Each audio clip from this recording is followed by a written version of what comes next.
being here tonight. This is the second advertised millage rate hearing for August the 20th, 2025. We had one this morning at 11 a.m. We had, of course, this one tonight at 6 p.m. And we've got another one coming up next week, 1 week from today, I think at 4 o'clock. So our goal was to have 3 public hearings at various different times on 2 different weeks, hopefully. So if you work in the evening, you could come in the morning. If you work in the morning, you could come in the evening, or hopefully next week, if you weren't able to come today. If you're watching online and would like to come next week, we would invite you to do that. Again, this is the second public hearing that we have had as required by law for the Dade County Board of Commissioners to announce the millage rate and to consider setting that millage rate. The current millage rate in Dade County is at 7.75 in the unincorporated area, and we have listed the recommended rate at 7.75. The city's rate, or the incorporated rate, is at 9.9625 currently, and we're recommending it go down to 9.9502. So we'll get into how we calculate those. I did go through a lot more this morning. There's a 25, well, actually it's more than 25 pages, probably 35, 36, 37 page document. It's online. If you'd like to go on our website and take a look at that. It looks like this. We had it up a minute ago, but anyway, you can go through the slides. It gives you some information about the different things like definitions, who is the tax commissioner, who is the responsible different parties, what's reevaluation, and so on and so forth. So, but we're going to watch, there's a video that kind of summarizes this morning in a little more condensed fashion. And so if you would, watch the screens, and we're going to go ahead and play that now. And we'll be back after we watch that.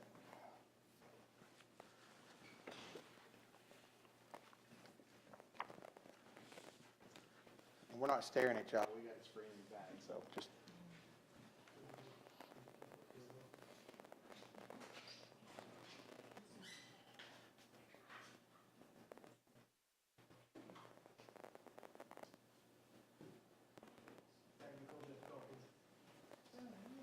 What happened?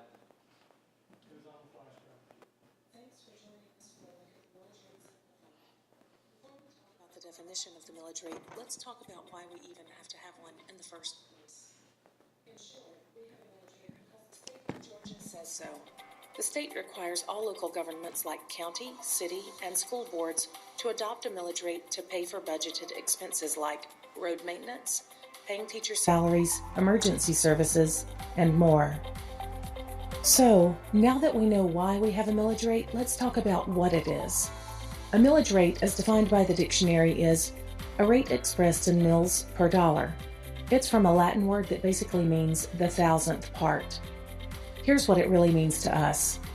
It's the tax rate used to calculate local property taxes, and it represents the amount a homeowner has to pay for every $1,000 of a property's assessed value. Here's another way to think about a mill. A mill equals 1/10 of 1%.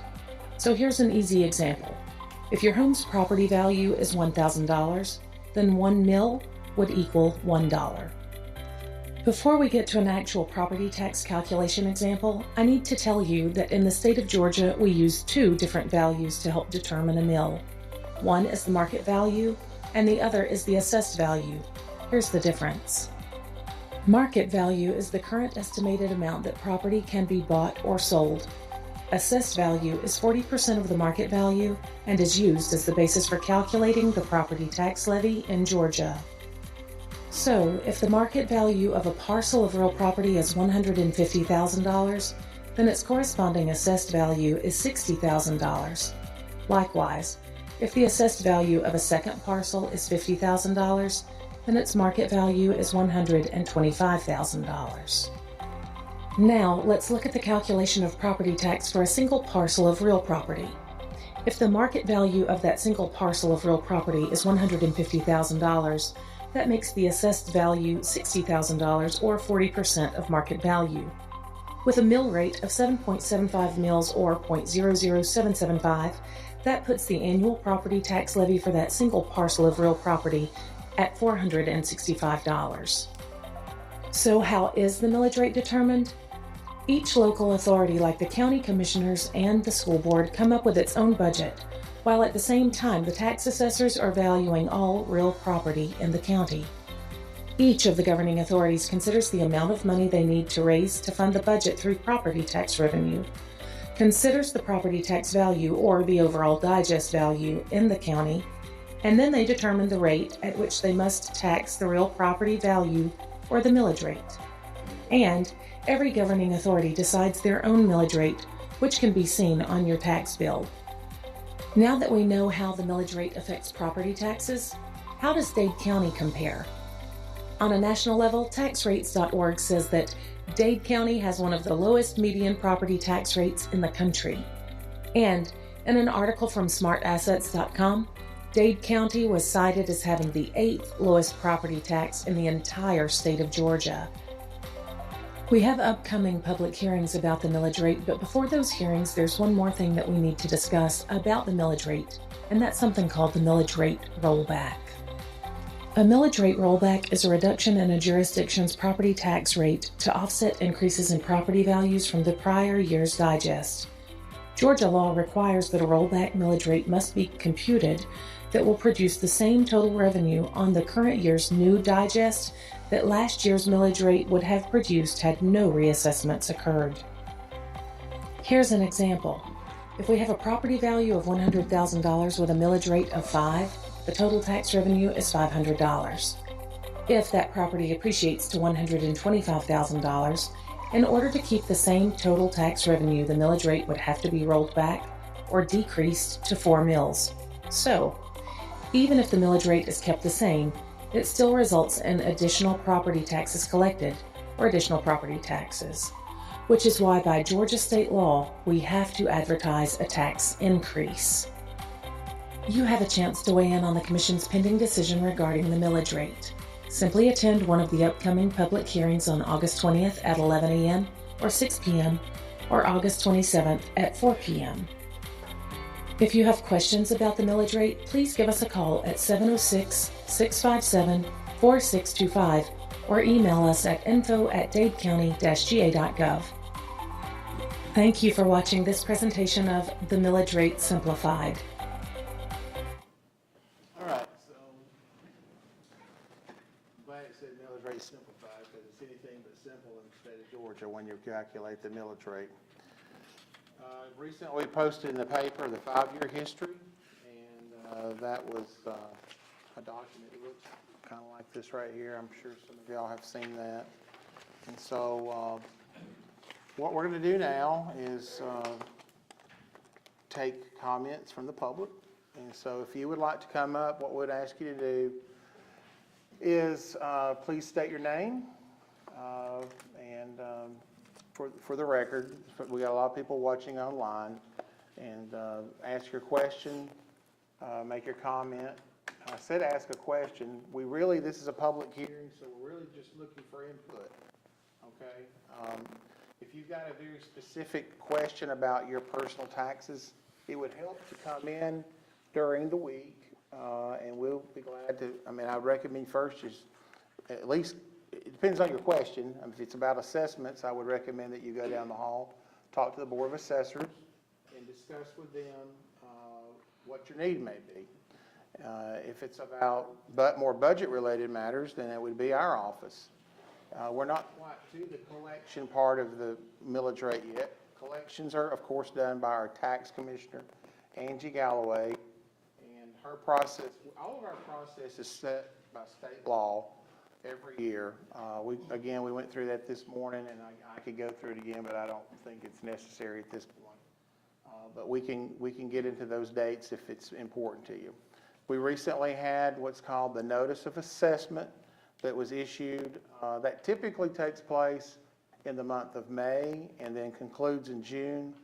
But House Bill 92 this past year delayed a lot of that information, not only for Dade County, but for all counties, 159 counties in Georgia. And so we're about 30 days behind schedule, but it's not just a Dade County thing, it's an entire state thing. However, our taxes have been collected and are usually due in the office around November 15th. Is that correct, Angie? So in order for that to, succeed,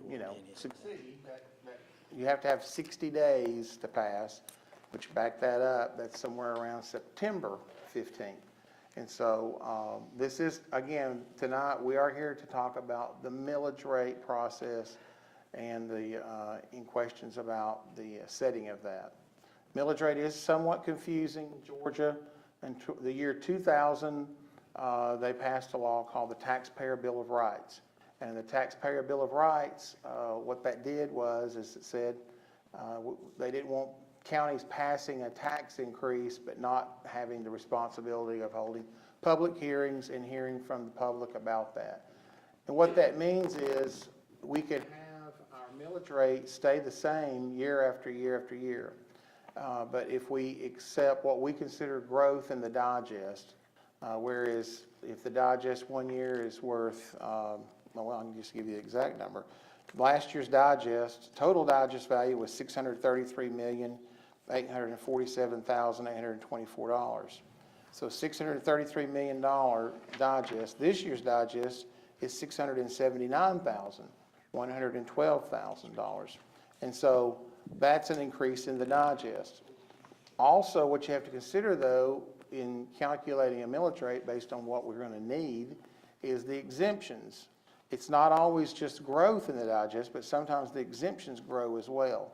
And in the unincorporated rate, last year's exemptions totaled $231 million, and this year's the exemptions were $236,000. And then that's the unincorporated rate. The incorporated, the city area, was $38,082,483. This year, those exemptions are $83,773,219. And so you may ask, why do we have an unincorporated rate? Why do we have an incorporated rate? Well, the incorporated rate, the city does not get, I don't think y'all get the insurance rollback, do you? Insurance, no. So the city does not get that to put into their fund balance or to their general fund. And therefore, they don't calculate that into their calculations. So their rate, all of our rates are really at 14.5305. If we had no rollbacks in the county, then that would be what the millage rate is, around 14, 15 mills every year. But because we have rollbacks, these two different values, percentages, reduce our property taxes. And so you say, what are those things? The two things the main things, one is the insurance rollback rate, and that is collected every time you make a payment on insurance, life insurance, home insurance, any car insurance, vehicle insurance, whatever, boat insurance. There's a tax assessed on that by the state of Georgia. And then at the end of the year, the state of Georgia divides all that out according to the different taxing jurisdiction. And ours, of course, is Dade County. And they send that to the county. We then deposit those funds directly into the general fund, and therefore reducing the need for more taxes. Same thing with local option sales tax. Local option sales tax is, we also refer to as lost. At our regular meeting every month, we always report on how much lost we collected. The lost is collected at 1 cent. It's 1 penny of our 7 cents in sales tax. It is one of the, in my opinion, best things Georgia ever did was allow counties to collect that, because it directly rolls back property tax. And so for that particular lost, we take all the lost for a whole year. The Department of Revenue tallies that for us, and then we again deduct that directly off of the rollback of the millage rate. because that money's already been deposited into the checking account, the general fund, throughout the year. From that 1%, I'll just let you know, we got 80% of it goes to the county, 20% of it goes to the city of Trenton. And so 14.53 mills all of a sudden is reduced by 6.78 mills, which is the rollback rate, therefore giving us the 7.75 projected millage rate. So, saying all that, to say this, at the bottom of the page on that 5-year history, we have net taxes increased, and this year's was total $368,091. That's more money that we collected from the growth in the digest than we did last year, over last year, and that totals a 7.13% increase. Okay, so saying that, I'm going to now open up the mic. If anyone would like to come up, introduce themselves, we'll just start and see how far we go. Am I fading or something?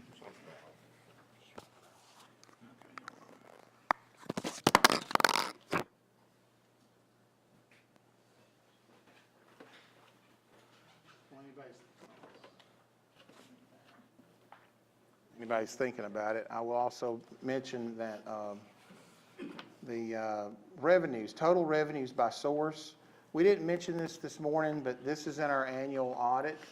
You can find our annual audits all online on our webpage if you want to go there and look at those. This happens to be page 9 of the audit, and it's almost always page 9 of the audit that everyone's welcome to take a look at. I think it's important to note that two different things. One, out of the 100% of taxes collected in Dade County, 3/4, I shouldn't say 3/4, 2/3, about 60%, okay, of that goes to the school board. That's the school board's rate. They collect 2/3 of the property taxes in Dade County. 1/3 of that comes to the county. Of that 1/3, that total, that's only 25% of our budget. You can see the note up here. That's the light shaded blue. I think it's the light shaded blue. No, it's the dark shaded blue. 25% of that is property and ad valorem taxes. Other taxes collected, just so you know, is wholesale beer tax is at 1%. There's county sales tax at 40%, and again, that's that local option sales tax. Other business taxes and license are 6%. Grants and contributions are at 12%. Gains on sale of capital assets, 2%. Charges for services. You think, what does that mean? That's like when someone comes in for electrical permit and pays $35 for a permit, they're paying for that for themselves. It shouldn't fall on all the taxpayers for everybody to be supplementing everybody else's permit. So as a permit is issued, the taxpayers, we don't want them to pay for that. We want the person accessing that. I think my mic's messed up. We don't want all the taxpayers to pay for those. We want the individual to pay for that for whatever services they're receiving. So that's the divvy. I just want to point that out. We didn't talk about that this morning. Anybody decide to come up yet? All right, I'm going to go ahead and ask her. Wait, no, Mr. Allen. Okay, go ahead and announce your name and.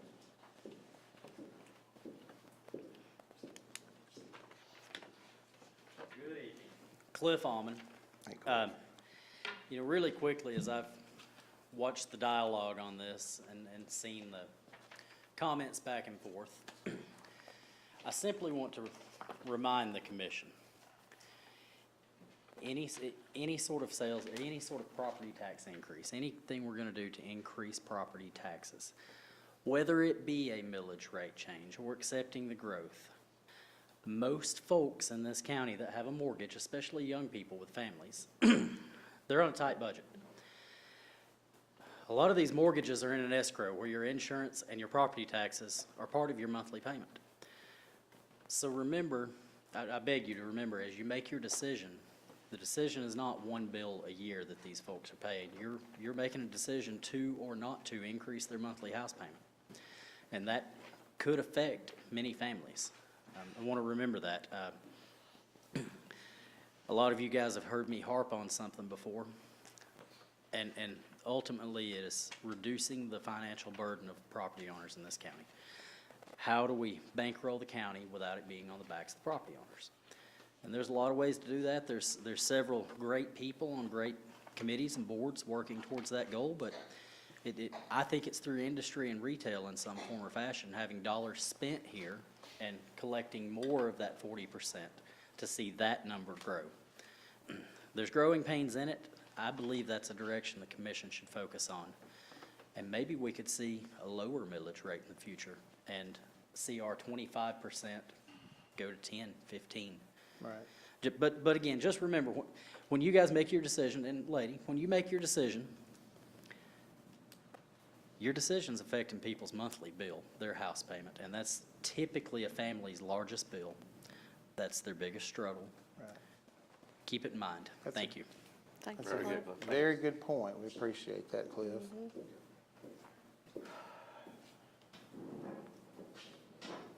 Anybody else right now?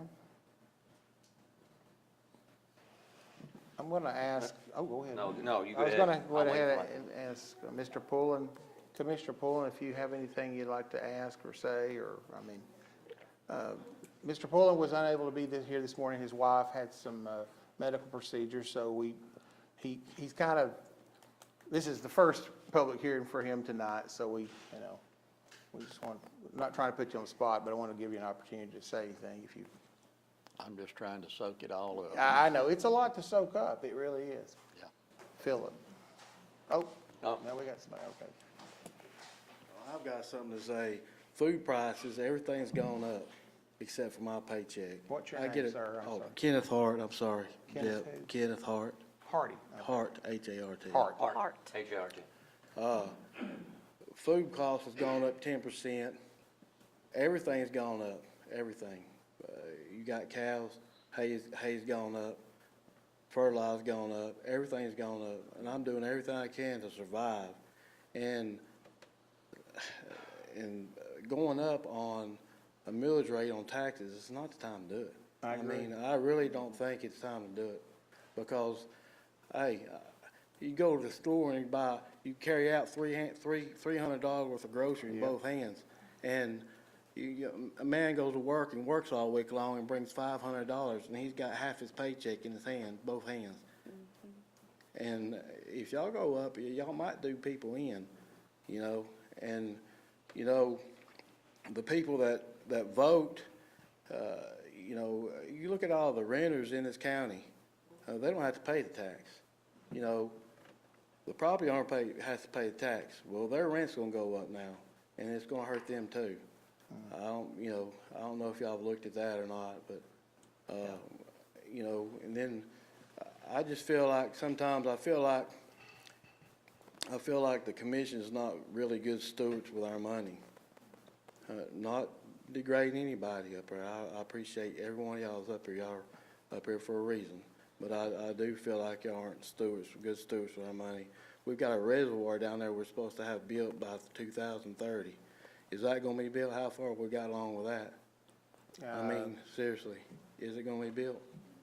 I doubt it. I did not know that there was a We timeframe spent a lot of on that. money on that. We spent a lot of money on that property down there in Sales Lane. There was money spent on that, that's correct. And then now we're not building a reservoir? What are we doing with that land? Why don't we sell that land and take it off the millage rate? It's a possibility. All right, so I know, thank you for your comments. And again, you said don't raise the millage rate. I agree with that. We're not raising the millage rate. The recommendation at this time is to leave it the same. And I know Philip, we haven't voted So on at this it. time for me, I'm proposing that we reduce it to 7.25. We budgeted $5,272,000.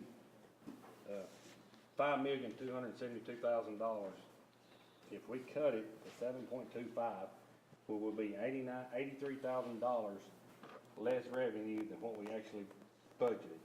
So all we would have to cut in our budget is $83,000.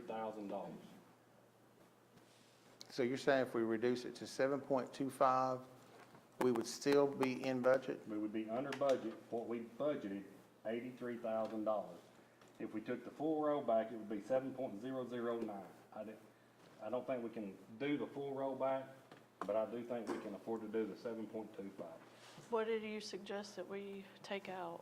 All right, so what I was told was, when I talked about spending and my concerns, I was micromanaging. So the way I control spending is control how much we have to spend. It's not my job to tell them to work to cut it, but I can. Okay. I see what you mean. $83,000. We can't tell constitutional officers where to cut. We can't do it. We can't tell them where to cut, but we can tell them how much they got to spend. But you're saying You're saying. not fund the guess I'm current budget? I am saying, We're That- saying, my understanding is that instead of giving them $1, we're gonna give them 75 cents, and then they figure out with that budget how to spend it. Is that correct, Phil? just so. Then why didn't we do that back in June before we passed the budget? Yeah. We did. We had We had meetings from multiple- February until June. So the reason we don't do this is because we set the budget and then we set the millage rate. We've had growth in the industry. So at that point, we do not know how much revenue we are going to be bringing in. Okay. I was not asked to come to a single budget hearing. You are all invited to every budget I- hearing. Walked into I an made individual's office some and meetings talked about myself. wasteful spending, and I was told I was micromanaging. Okay. So now I'm going to manage by how much money you have to spend. All right. So, thank you very much.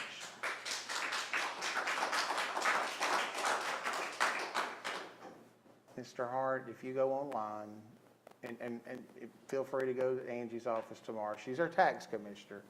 You'll see that your taxes went down almost $400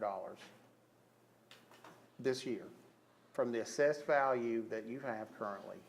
I mean, you were just saying here, you mentioned $400, and it's going down this year. Your bill, if we leave it at 7.75 and take the school board's rate, accept that, yours will go down $400. Well, when I went down there and talked to these people over here at the tax assessor's office, they told me, oh, your house went down, the house in the 7 acres went down, but the surrounding properties went up, so But, now I'm paying more. but it is going down. We just looked at The school board chose to take the rollback. They have almost a $2 million deficit. They chose to take the whole rollback, and they decided to make cuts in-house to try to help the taxpayers of the county. That's I good. do know that. All right, That would be why your taxes might have went down. Bob. Good evening, y'all. You know, as I sit here and I'm looking at this, it goes back to my previous life. You know, I'd put out something as a commander, and I'd always think about, okay, what is Corporal Woods, what is he hearing, right? How does he think about it, right? Is it making sense to him? I just want to address a couple of things. Right now, if you were to ask a typical taxpayer what's on their mind, right? Well, it's not just this little session here tonight. There's this talk about an election building. Everybody with me? Right? Okay. There's talk about an animal center that was voted in years ago but never got acted on forever and a day. Okay? Now, here's what I'm telling y'all. Here's what I'm telling you. I'm new to the county commission side of things, but I was on the school board for 4 years. And a lot of what, I used to fight this all the time, and thanks for listening, I just need to share this. When I was on the school board, I'd have a couple of people that would go against me every single time because I would say, we don't need another building, we need property management. Everybody with me? Mm-hmm. Right? You need to look at everything that you have and utilize what you have before you build on. Everybody track? That's how I think. I just want to put that out there, okay? All right, well, that's how I think. Now, the thing about it is this, is that, and we are going to talk about this, not tonight, but soon about this election concern. The storage of the equipment and all that, I know this has nothing to do with millage rate, but I got to I'm gonna sleep tonight. I'm getting this off my chest. All right. All right. If I died right now, I'd go to my grave knowing, and I'm looking you and telling you this, that the elections, office and all the dynamics of storage and all that needs to be addressed, okay? Now, I want to say 12 years ago or something it came up, right? But nothing happened. It got pushed down, this and that and the other. Farted around with it 5 years ago, blah, blah, blah. And then finally last year sometime something happened, okay? Now, here's the thing. As y'all noticed, I have a bum leg right now. So I'm at the house. I can't get around that much, so I'm contemplating life all the time. I laid out for myself the other day what I want as an elections official. And I captured it. I came in the other day and I saw a blueprint for one floor of the building and they addressed it all, okay? It was legit. Not what was proposed in the RFP, but one floor of stuff, it was legit, okay? But I kept thinking about that, all right? What do we do? And then I looked at other things. We have some assets here in Dade County, right, that we own already. They probably need to be reinforced a little bit, but we have places to store this equipment. Okay? And when the time comes, I'll address that. Here's what I'm bringing all this up for. I want you to know, and you know, and this millage rate stuff, it's not easy. You got to sit there and listen to it again, right? You got to go back again, right? And people get upset about, hey, this is what my property was assessed at, and et cetera, et cetera.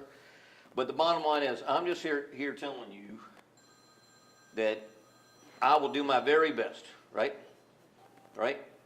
To be smart about we have expenditures of money, right? My wife and I were just talking about it. Let me tell you, when I was in the military, I never went into a grocery store because I was never damn home. My wife did all the grocery shopping. Well, since I retired and came home, I told her, I'll do all the grocery shopping, right? And people see me in the stores all the time. Why am I bringing this up? I know you're getting upset, but that's the way it goes, okay? All right? I'm not upset. All right, but here's the deal. Go ahead. No, Preach. yeah, I will. Going back to that, what Kenneth said, I think, earlier, right? I bring it home, she goes, Bob, how much was it? And I said, babe, you don't want to know, right? Because it's crazy how much things cost. Now, here's the last thing I'll say, and I'll get off my thing. I'm just telling you, I'm going to try to be as cost effective as we can, utilize what we have, right? And if things were voted on by the public, right, we owe it to them because they voted for it. We're going to bring it on, but we're going to do it in the most efficient, cost-effective manner that we can. Okay? That's it. Amen. Yep. Thank you, Bob. You're welcome. Thank you. Melissa. Well, I feel I'm in the position that all of us are here to make decisions, and we all come from different places. We are all have different things that go on in our life. We actually rarely even get to talk to each other. A lot of times we come up to this podium and I hadn't seen Bob. I didn't even know Bob had surgery. So, you know, we're all coming from different places. We all have different things going on, and we all are trying to do the best that we can. I put myself into this position. First, I came in and wasn't sure what I was doing and found that I knew more things than I thought I knew. I'm very passionate at this job. I do my very best to do the best for everybody. I'm in a position, I have 2 boys in college, 1 in high school, and I do the grocery shopping, and my grocery bill is close to $1,000 every week. And believe me, we feel it. We feel it very much. And so much that we might need a second job. With that said, Philip is different. General Woods is different. Bill's different. I'm different. But when I jumped into this, I put my whole heart into it, and I made it a point that it's my responsibility to be in those meetings, to talk to those people, to be at everything that I could possibly be at, to be in Paula's office, to to learn all the things that I need to learn. And I sat in most of those, probably a good percentage of those meetings. And I tell you, this county is working on a lot of the bare minimum. People have many, many hats. And I'm proud to say that because there's a lot of places that it is not that way. So for us to sit up here and try to make these decisions, for me, I lose sleep over it. I truly lose sleep over it. I actually makes me sick to have to even think about doing this. And this time of year is not my favorite. But with that said, we do have projects that I ran on that I would promise that I would do. And one of those was the animal control because the people voted for it. I know there's people out there that don't like it. I know people don't want it, but that's what the people voted for. And that is what I'm working for.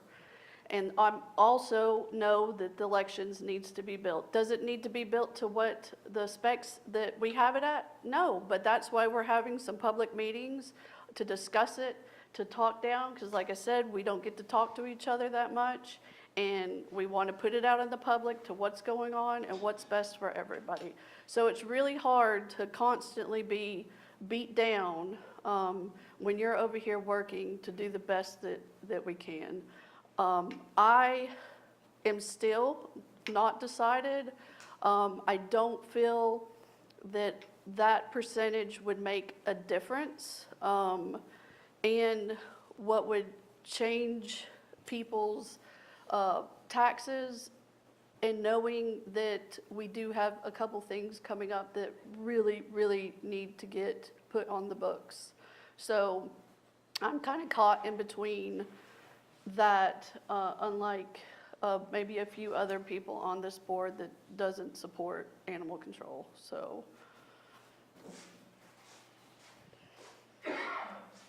You could sell that property that we bought on Sales Lane and build your dog kennel. We're using property we already have. Well, we got a North Dade school down here too, and we got a school down there in Rising Farm. I would be happy to sell North Dade. I don't have no problem with that.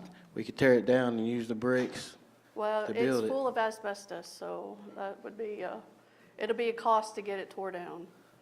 I think what he said, you can sell the rest of the property and that could cost you. Yeah, well, yeah, that's a whole nother discussion there, but.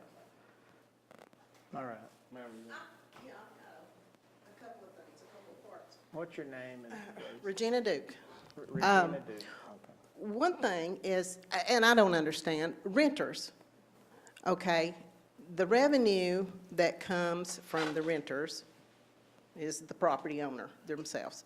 Is it set different than a homeowner? It depends. So one, the homeowner is definitely paying taxes.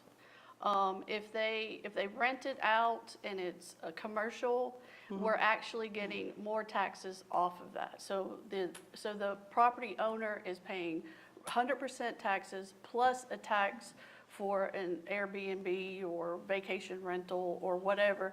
They take that directly from the homeowner. So you're actually getting two taxes from that. So it's more profitable to Well, have renters? Yes, it is. Okay.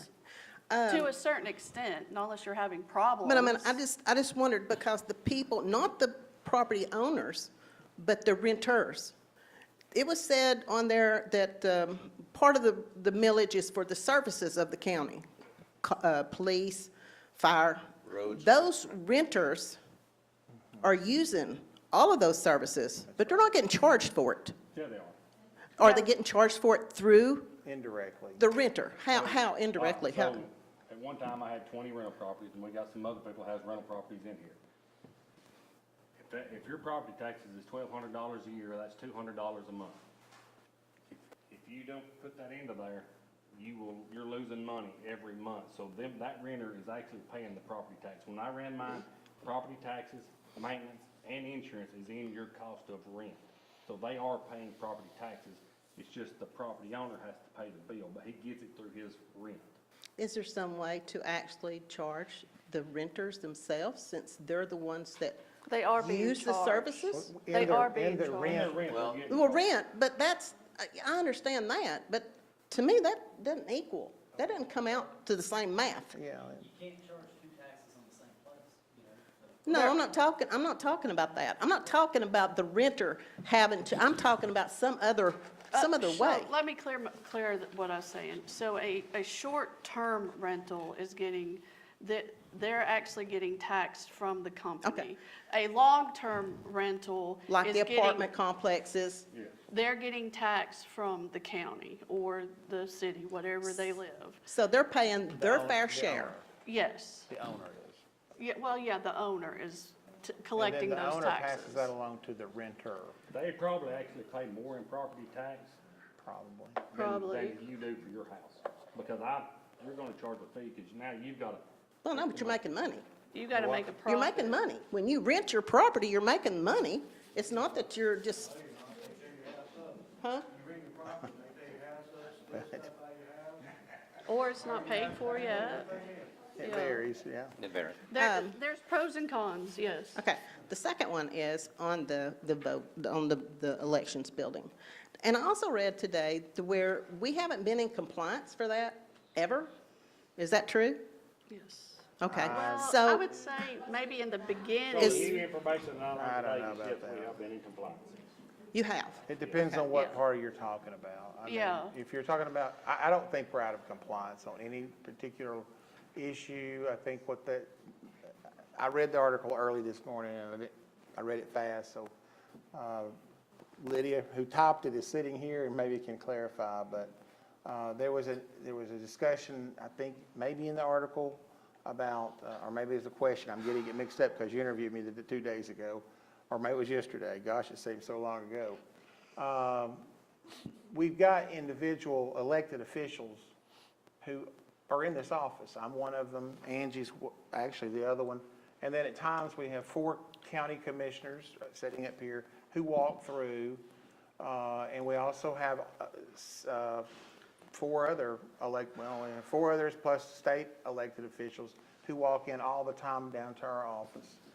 And so what happens is when they walk past here, this is an active election office or precinct, okay? And it's considered 3 weeks out of the 3 weeks in that cycle is considered early voting or advanced voting. Not everybody participates in it, but it's still very much an active election scene. You'll see the red signs that are posted everywhere outside that says no campaigning within 150 feet. We do the best we can. When I know it's election season, I usually try to park downstairs, walk upstairs, go around the corner straight into our office. But Angie's literally across the hall. There's nothing she can do. In order for her to get in her office, she needs to go through her main door in the morning. And therefore, she is within 150 feet. If someone were to approach her in the hallway, or me, or any elected official, we do our best to get out of that situation. But it has happened. So are we in compliance or not in compliance? I don't know. I mean, we're not actively trying to break the law, any of us, but we're just trying to get to our place of work. So, Miss, what's your name again, please? Regina? Regina. Am I boring you? I mean, you No. keep huffing. I just wonder. No, Okay. no. I just, No. I'll step Regina, away. you don't know me, calm down. Okay. Here's the take on it. I've given this a lot of thought. I really have. First and foremost, I don't lose any sleep over where the elections office is and people walking by, right, or having elected offices, because since I've moved back here after my other career, right, I've been in and around this a lot, right, nobody's hovering, right, nobody's trying to ambush an elected official to get their words or anything like that. I have, however, seen, even before I ran for office, what happens on election nights, okay? A right place for everything and everything in its place and have an organized manner and an efficient manner of doing things, that doesn't occur, and this is not a reflection on the great woman that runs that office. right. But it is not smooth. It's not as regimented as it should be Right. and clear and cut as it ought to be. So my view is, without having to build another building, right? We need to find a better methodology, place to store this equipment, so the 7 voting areas that we have can come here and know without a doubt, this is my equipment, it belongs to New Salem, I bring my little things over here, load them up and take off with them, right?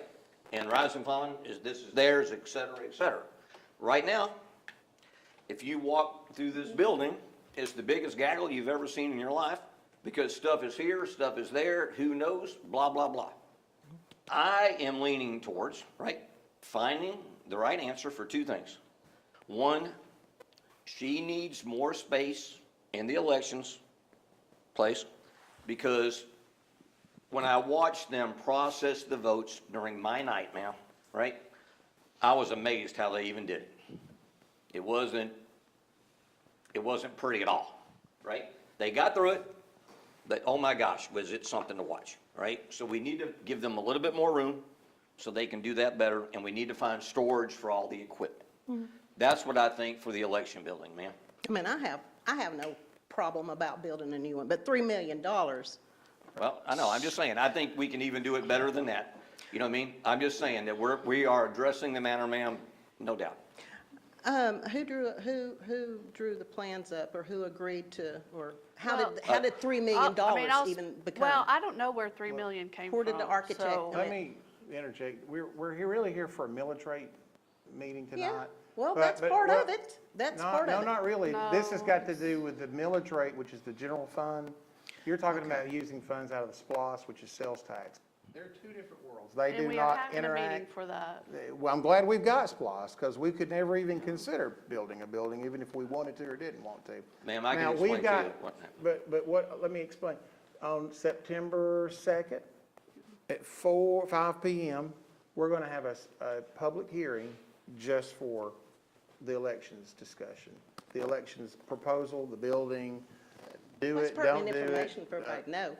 I'm sorry, what? I said, that's pertinent information for everybody to know. I think a Yeah, lot well- of it is confusion with people, is they don't know. That's correct. There is no knowledge being spread That's right. unless, And, well, you don't know what's true. if you go on to our Yeah, website, Carrie, if you actually, great job.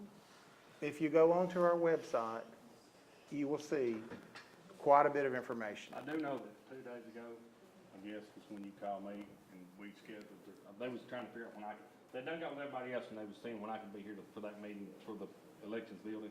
So she should have been online yesterday or the day before for that particular meeting.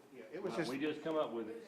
it was just posted Yeah, yesterday. yesterday. Okay. But it's not till a week, 10 days September. from now or something. Okay. I mean, it's Okay. in the paper, it's online. So it's September the 2nd. I think that's a Tuesday. It's, At 5 is it on the PM. website also, Carrie? It is. It's Website, Facebook? Yeah, so we've just put it out there, but we just put it out there yesterday. Okay. So, I mean, it's new, it is kind of news. I don't know if Liddy's, I mean, did you know about it? Okay, yeah. So, anyway, so, but we need to talk about the millage rate tonight, if you don't mind. But the great discussion. But you're welcome to, I mean, I'll talk about whatever, Yeah, call me great discussion. anytime or. Animal shelter, because Yeah. it could turn into a disaster real fast. Oh, I know, I'm very aware. Yeah. But I mean, do appreciate you You got coming bleeding and hearts that's talking gonna to us. save a dying dog on the side of the road, when they Yeah. could spay 20 dogs Yeah, for that to keep down the population. I agree. That's the type of people you need on there. thank you so much.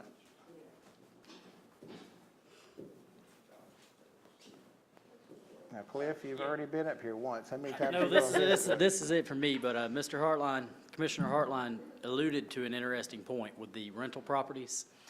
We have 3 major property tax exemptions for property owners: homestead exemption, the 65 and 5, and then the ability to freeze your valuation. Right. So with those 3, no rental property is eligible for any of those. So therefore, rental properties as a percentage would bring in a higher amount of property taxes 100%. because they're not eligible for any exemption. That's correct. So let's keep that in mind as we discuss that. Correct. Very good point. And we have a lot more rental property in the county now than we probably ever have. Yeah. I'd have to guess. Anyway. Anybody else would like to come up and talk? I do have, and I'm not trying to throw her under a bus because I appreciate her greatly, but Paula Duval is here with the, She's like, well, thank you there, Rick. I know, yeah, thanks. She is our chief appraiser, and so she came up and spoke this morning. Again, you're very welcome to go back and watch that online. Paula, do you have anything you'd like to add at this time, or, okay. Hey, Don, I want to. Okay, Dr. Pullen. There's, I worry about how everybody's gonna make it all the time, and I have a habit of waking up around 2:30, 3 o'clock, and then I don't go back to sleep to 5, worrying about things like what's been brought up. So I think about people a lot, but there's 2 things that's happened in the past few months that brings it out to me more, and one of them is, I was talking with Dr. Jane Griffin and County School Superintendent Josh Engel, and I went to one of the Education Board meetings. If I remember right, don't hold me to these numbers, but 63% of the students in Dade County qualify for full or partial meal tickets. 63%. Now, they feel like it's more, but their parents don't apply for it. So that's a lot of kids. And I know that and I'm not singling, well, one of the churches has a project, and they predict they're gonna send 15,000 lunch things home for kids to eat over the weekend, because they won't have a meal from Friday to Monday. That's a lot. Right. That's a lot of meals. So I worry about how people are gonna make it. And, was it yesterday we had that thing, or 2 days ago? I'm having so much fun with this, I can't keep them straight. But anyway, I was sitting right out there. I was talking with the architect, and there are ways to maybe bring this cost down. And I've thought about the North Dade School. I've been in the North Dade School. But there may be, time you go here, there, and yonder. Now, I'm going to say, I think something needs to be done. And I walked around with Ms. Vaughn, and stuff is stuck everywhere. And it is not convenient to get it out. I mean, it's labor intensive, let me put it that way. So I don't know whether piecemealing it, and I think, Alex, you corrected me, that this serves as this would be serving as ballot casting place for Trenton. Is that correct? Yes, The local precinct. yes. Yeah, precinct, yeah. So, I don't know what it costs. I know the floor is falling in on the south end of North Dade School. And, but I think a lot more stuff needs to be done to put costs together to see what is the most economical. Now, it may be a school, one of the schools, but I don't know, you know, and I read these things and I hear these things on what can be permitted and what can't be permitted, and what the temperature between and all of that. But I think there needs to be more concrete stuff put together on what's allowed and what's not. And I don't know that keeping the voting machine at 32 degrees is good, and it's not good to keep it at 104. So I think there's a lot of fact finding, and maybe we need somebody from the state to come in or something to give us some advice. I don't know. I'm just throwing it out. I think Ms. Vaughn does a great job. Don't get me wrong. Okay. Thank you, sir. I'll have a whole lot more to say. I haven't been online, and I'm not planning on going online. Jerry Atkins is out here. I used to say he was a square peg in a round hole world, and they don't always feel, was it a round hole in a square peg or whatever. And so we'll talk more about that September 2nd, on that Tuesday at 5 o'clock. As far as the millage rate goes, again, we are looking, I support leaving it the same. That is not raising it. We've done that, we did that for many, many years. 2020, it went down 7/10,000ths of a point. And then it was at 8.000 in 2021, 2022, 2023. It did go down last year a quarter mil to 7.75, and then this is at 7.75. A quarter mil, based on the calculation that we are looking at here, is right at $170,000. I mean, it's like $169,466, whatever. It's $170,000. That's a quarter mil. A half a mil, of course, would mean $340,000. To cut it down a half a mil would mean that we no longer have a balanced budget. Will we survive? Sure. Sure. We've been in worst case scenarios. 2011, this county got hit by 3 major tornadoes. And after that happened, we didn't have the money in the bank or in our fund balance in order to pay the bills to start the cleanup. When FEMA was here, FEMA was sitting in this room, helping people on a personal basis. But as far as the county goes, we did what we could do. We set contracts in place, and emergency management was in charge and did a great job, and we got through it. We cleaned this county up from one end to the other. As y'all all remember, it was a mess. And it took months and months to get it cleaned up, but we did it. But those initial payments, we had to hold all of our local contractors' payments. No matter where we were, what we were doing, paving roads, didn't matter. We had to pay, we couldn't pay anybody. We barely made payroll in those years because it was so lean. And the last thing we wanted to do that year was raise taxes. Because guess what? The county may have been hurting, but from Sand Mountain all the way through this valley and across Lookout Mountain was a 5-mile wide path, like a bulldozer had been across it. And we sure couldn't go to the people and ask them to pay more taxes that year. But our fund balance was near zero. I'm just going to tell you, it was below zero. And that's not legal. But we did the best we could. We actually, through the Industrial Development Authority, borrowed money through what's called a revenue bond, and we still today are paying on those revenue bonds because that's what we had to do. But afterwards, guess what? We were all heroes because we got it cleaned up in no time. Otherwise, you'd have had a county full of debris sitting everywhere. And it wasn't fun. It was hard years. I mean, most of you remember we didn't have power for 2 weeks. We didn't have, the water started failing because the pumps started going down below the levels that necessary to pump water. It was a mess. Since then, we've been trying to raise, well, let me back up. About 2013, 14, and somewhere in there, the county, the auditors, our CPAs said, raise taxes or the state of Georgia's going to step in on y'all and they're going to raise taxes for you. Now, the commissioners at the time said baloney, but guess what? The auditors were right. State did start calling us and letting us know, hey, what's going on up there? Department of Audits and Accounts, around 2014.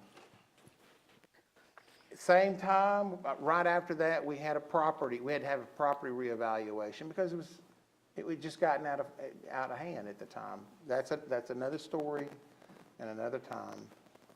It's straightened up now, and Lord, we want to keep it straight. But it took us from that time, we came out with a 4 mil increase. That is unheard of in Dade County. Nobody wants a 4 mil increase. We're talking about a 7 mil right now at what you pay. Imagine adding 4 mils to it. That's a lot of money. But we had no money in the bank, and we had no money in our fund balance.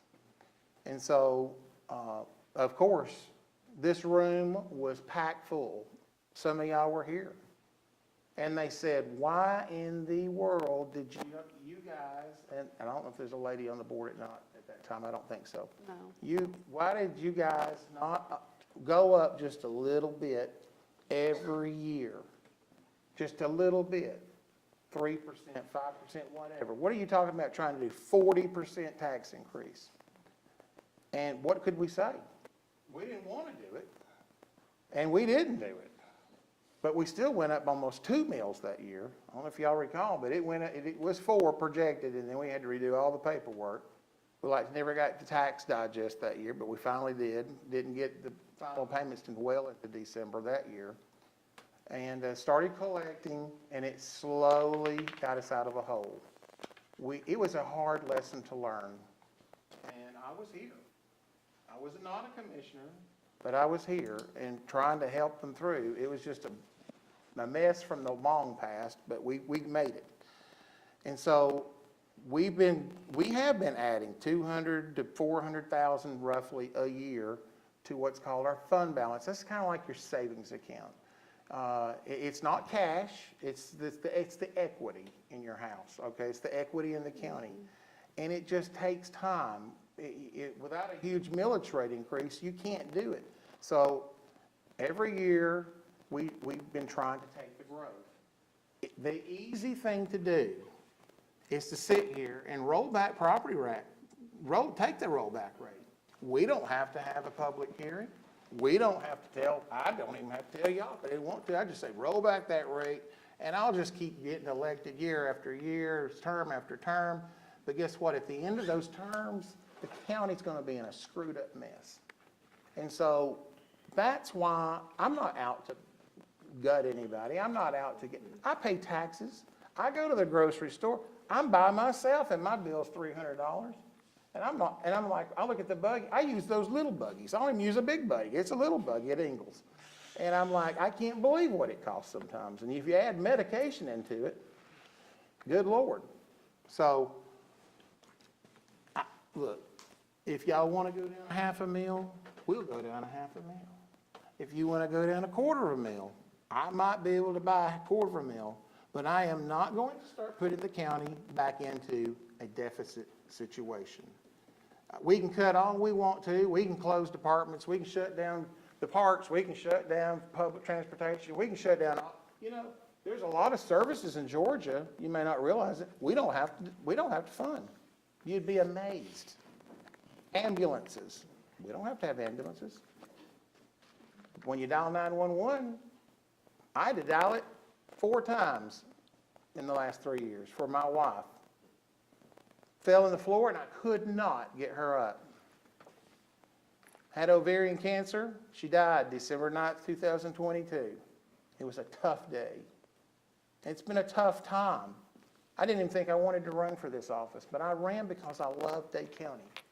I love it. And I plan on dying here and being buried here. Born here and I'll be buried here, right next to my wife. And so we're not trying to get you. I can guarantee it. We do have an obligation. We got that courthouse finally finished. Praise the Lord. It's off that. That's one thing off of us. But we do have the animal control facility. Commissioners have known about it for 20 years. 20 years. They've talked about it.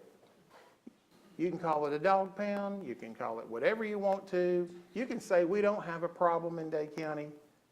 Oh my, please give me your mobile number and we will be more than happy to send those calls to you. It's a pain. You don't ask for people's dogs and cats to come into your property, but they do. Because guess what? They're cats and they're dogs, dadgummit. And so when they come onto your property, you want it handled.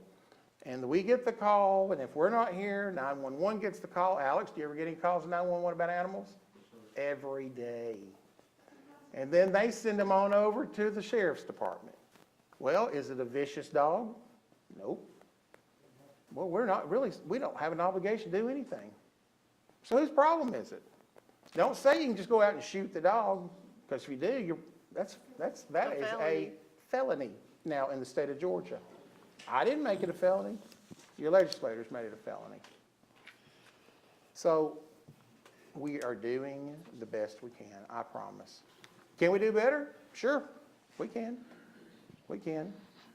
I remember the time when the county commission office had one clerk and a commissioner. That was it. And that went on for years.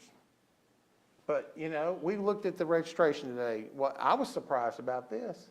11,000 something. Oh, yeah, you add the inactive voters, that just means somebody hasn't voted in a while. It's 15,000. Now tell me how we have 15,000 voters registered in Dade County, but the census only says we've got 16,000 something people. How many kids do we have in the school system? 1,000. They're just over. Yeah, I'm just saying, not many. We got students that live in Dade County. We got children at home. We got babies at home. We got some in the oven being baked, ready to come on. I'm just saying, there's more than 16,000 people in Dade County, and we're going to grow. Chattanooga is full. They're coming this way. We may not like it. You may be a generational person that I don't want anybody to come in Dade County. Well, too bad, they're coming. And if they're not coming, they're already here. So more people and more services, we do the best we can. I'd love to see a lot. I've heard of people say, wait, why don't we do park? Why don't we, instead of using money for this and that, why don't we do parks? Why don't we do this and that? Great ideas. You know, if it was not for SPLOST in Dade County, we wouldn't do half the things we do. We wouldn't do 95% of what we do because we couldn't afford it, because people would not want it. Well, we couldn't do it. No, we couldn't do it. So that's what I've got to say about it. Everybody else had their say, and I guess I had mine. All right, anybody else want to come up? Lydia?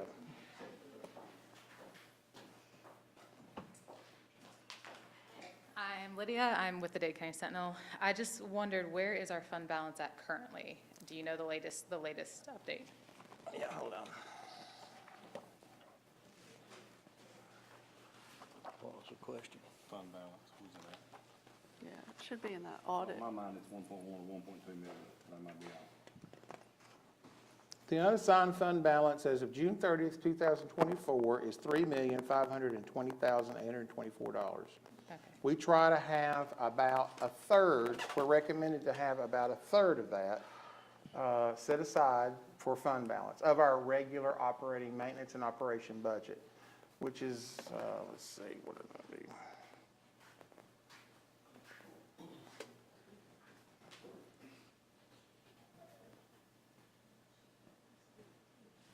Which would be around 5 million. I'd be ecstatic if it was 4.5 million. And at 4.5 million, I would think that we could probably start saying, okay, look, we're good to go. But let me tell you, it's taken years to get there for that unassigned fund balance, $3.52 million. It was zero in 2011. That was going to be my next question. What's the goal that you, Don Townsend, would like to see? What's your goal? Georgia recommends, the state of Georgia recommends through the Department of Audits and Counts that a county have about a third, 33% of your annual operating income. And so ours is right at 15 point something million? I don't know what it is right now. Yeah, so take that times 0.33 and that's $5.115 million. But again, at 4.5, I'd be very comfortable with it. Okay, thanks. You're welcome. One other thing, and thank everybody for coming. Yes. Oh, yeah. This last election, I don't know what it was, 516 or what was that thing about the homestead and? You mean the House bill? House Yeah. bill. The House bill? Yeah, 73% of the people in Dade County voted for that to come in, so I think the voice of the people are well heard about how they feel about taxes, but there are some things that I don't guess they have to happen, but they may be better off to happen, so I want you to know that I think everybody up here is trying to do the best thing they can, the most economical.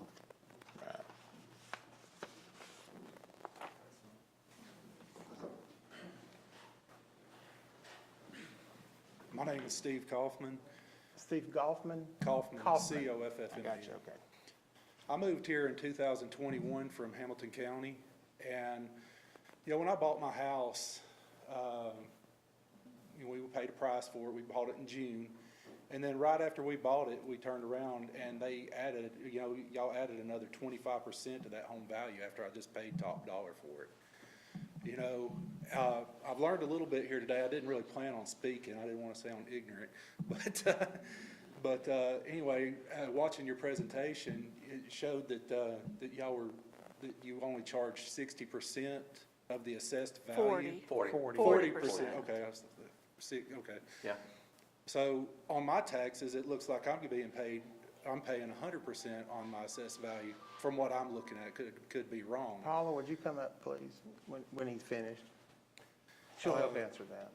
But anyway, coming back from Hamilton County and Dade County, I mean, we're paying a whole lot more. And when we bought our house, you know, we had a budget, just like what Kenneth was saying. We had a budget when we bought our house. And automatically, our monthly payment went up over $200, just because of that extra 25% of assessed value that went to that. It was a huge difference. Well, so now, and that was another point I was gonna bring up. Now, I did file for the tax freeze, and now I've noticed that a lot of the house values are going down. My neighbor has just got their house for sale right now, and they're probably gonna lose money on it. Well, I was gonna say, and I don't know this for sure, because I haven't looked at your bill or anything, but it was, during COVID, around 19, 20, and 21, things went crazy up. Because my dad passed away, and we had to sell, well, we didn't have to, but we had to sell the property, and we ended up getting more than what we ever thought that we would get for that property, which was a positive, but in your space, it's a negative, you know. And my property is fairly close to that, and it also went sky high. So I understand what you're saying. Well, when I bought my house, I had an appraisal done, and I bought it at market value. And literally a month later, I get a bill, you know, with an assessed value of 25% more. So that was the problem I had coming into Dade County. So, I mean, that was a really hard pill to swallow. Well,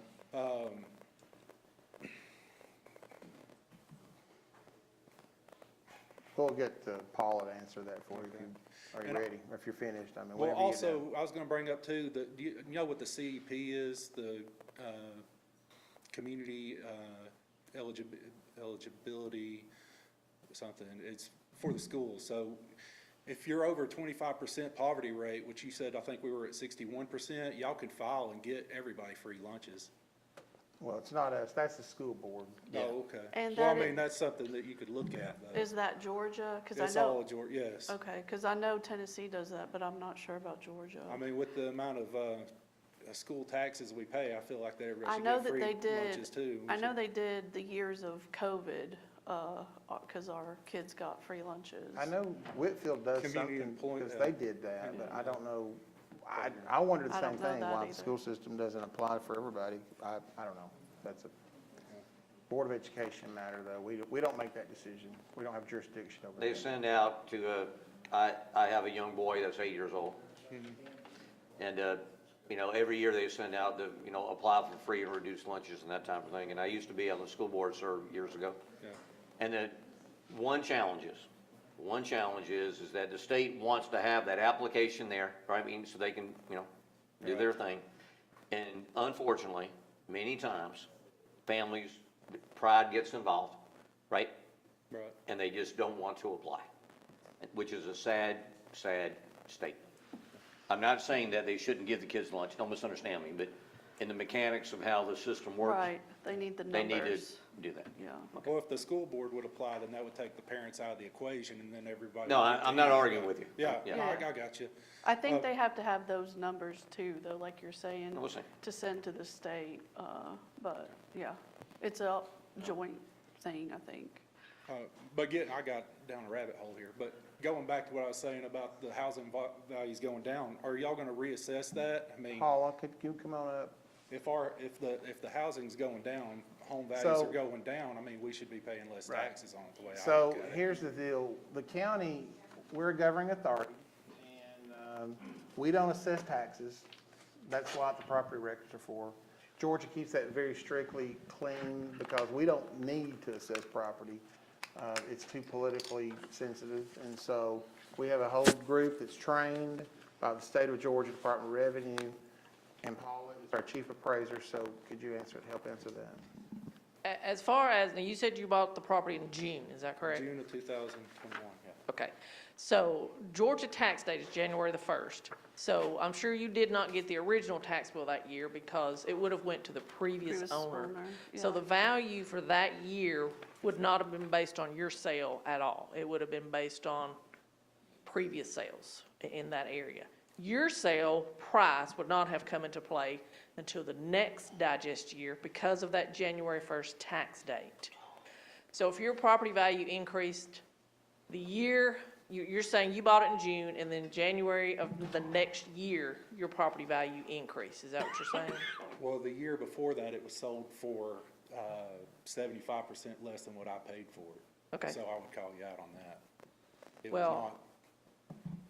I mean, it's hard for me to answer an individual I mean, I'll property talk to question you without looking individually at it. separately, Yeah, and be we'll glad look to. at it, but, Yeah, be glad to. Yeah, I mean, if it was gone off the previous sale, it would have been a whole lot less than what it even was. Well, it can't go off one sale. It would have, if there was maybe The two or three past three sales. sales would have been a whole lot less than that. Yeah, well, Apparently it I mean, changed hands again, I the can't first answer time that I without saw it. looking at it. I'll show but you. Yeah, absolutely. But, Yeah, be glad to talk to you. Yeah, and we kind of discussed that too earlier, is it doesn't, her office doesn't work off of individual like realtors work off of. It's a mass appraisal, it's the whole county, which we did talk a lot about that. We didn't talk about it here. You're welcome if you want to take this. I don't know if it even help you, but it's just information, you know. Yeah, One more come in and question while see. you're up here too. Sure. I would get being taxed on additional structures that are, you know, if I built a garage with a concrete foundation, why do we get charged extra taxes for a portable building? Because as of that date, January 1st, it's on your property, so it would add value to your property if you were to sell it. But that would be like me putting a doghouse out there. If I sell my house, I'm gonna either get rid of the portable building, I mean, it's portable. Right, makes no but it sense. doesn't necessarily mean you would get rid of it. I mean, that's a case-by-case kind of But you thing. pay taxes, you pay sales tax on that when you buy Right, it. we pay sales tax on a mobile home. We still tax mobile homes every year also, You see so. concrete in your driveway, That's you the pay state. taxes on that too. It's based off state law.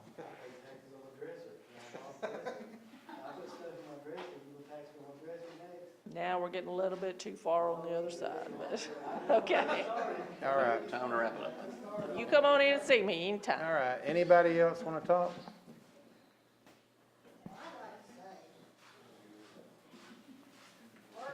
Him's about the only one that really feels like we ought to What, roll ma'am, back. what's your name? I'm sorry. Debbie Gardner, Debbie Gardner. and I think there's a lot of places we could cut taxes at.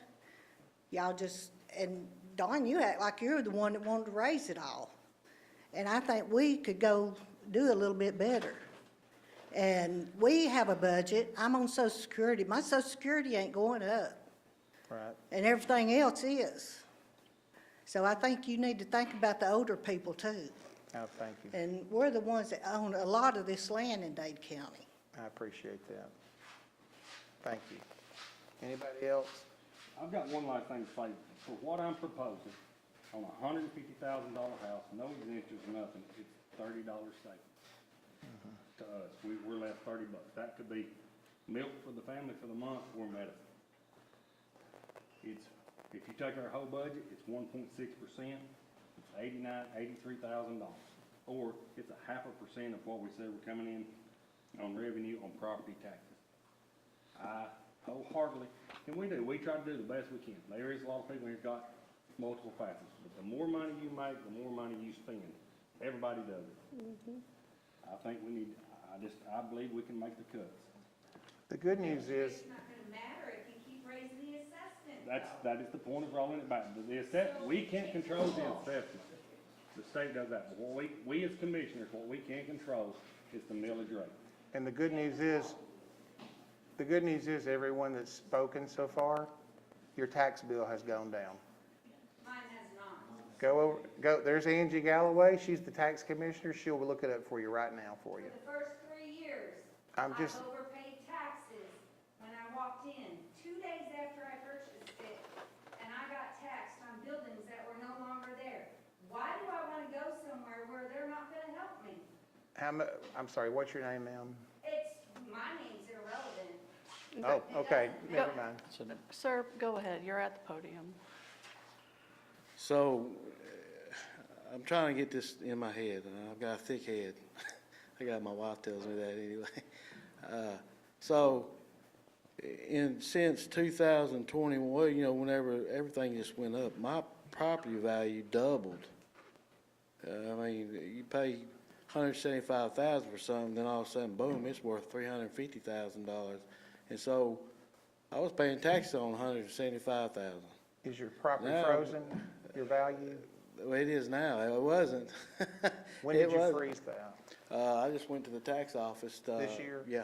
I this know year. mine's not frozen either, so. And it doubled, and then you go up on millage rate, and I'm thinking, golly. I We mean, haven't gone up on the so- millage rate. Yeah, well- that, we need to make that clear. We're actually discussing if we could go down or not. We're We're reducing. not Right, wanting to go I up. understand. I'm trying to figure this out, so next year, when y'all go up, sooner or later, y'all gonna go up on taxes. I mean, Right, It's I it's mean- gonna happen. It's gonna go up. I mean, I know that. But like Steve said, if our property, if say our housing goes down, if our housing goes down and I froze will I still have to pay that high rate? For the last 7 years, the county has not gone up on the millage rate. It has stayed the same or gone down. Well, The value of property has gone up, yeah, not my the millage property rate. went up, but Yeah. my house went down. Yeah. So y'all still got it. My But if house, you're- mine went up Well- like 80%. If you had frozen your value, then it would still be, the 40% would have been based off the frozen amount. Is that right? Yeah, they said, well, I've got 3 different deeds, and I froze the house and the 7 acres it's sitting on, but the property around it, the other 2 deeds went up. Yeah. Okay, then, But now I've combined it all just recently and did that homestead Okay. thing and all that stuff. All right. So I was curious about if the prices went down, will we still be charged if we froze it? That's a good question. If we do our statistical market sales every year that we do every year, and we see that overall property values that are selling are decreasing, we follow the market. So if the market starts decreasing, we will follow that market. Even if it's frozen? Now, your frozen value, that's for tax purposes. So when you come in and you get, you fill out the form to get the inflationary freeze, your house and up to 3 acres is set at your base value Right. going forward. Now, that's for tax purposes. That's not Right. saying your fair market value will not increase or decrease. That's just saying what you're taxed on for Right, I that house understand, at I 3 understand. acres. Yeah. But if the property value goes down, the house Yes. value goes down. Yes. And I froze it at $390,000. Right. And it goes down to $175. Right. $175,000. That's what you'll be taxed on on. 175 or That's correct. 390. Yes, anytime your fair market value goes below your frozen value, you're always taxed on the lower value. Okay. Yeah, yeah. No, cannot refreeze it. And then the only problem with that, if your fair market value goes below your freeze, and then next year or two, it goes back up above the freeze, you're gonna see a tax jump. You know, you're gonna see, because it's going back up to what you're frozen at, because the fair market value increased. But you can only freeze one time. That is correct. That is correct. any other questions?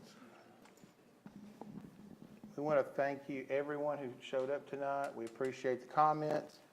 And the whole purpose of a public hearing is to hear from the public, and I think we've accomplished that. I thank the commissioners for being here and all the comments that were made. We're adjourned. Sir, can,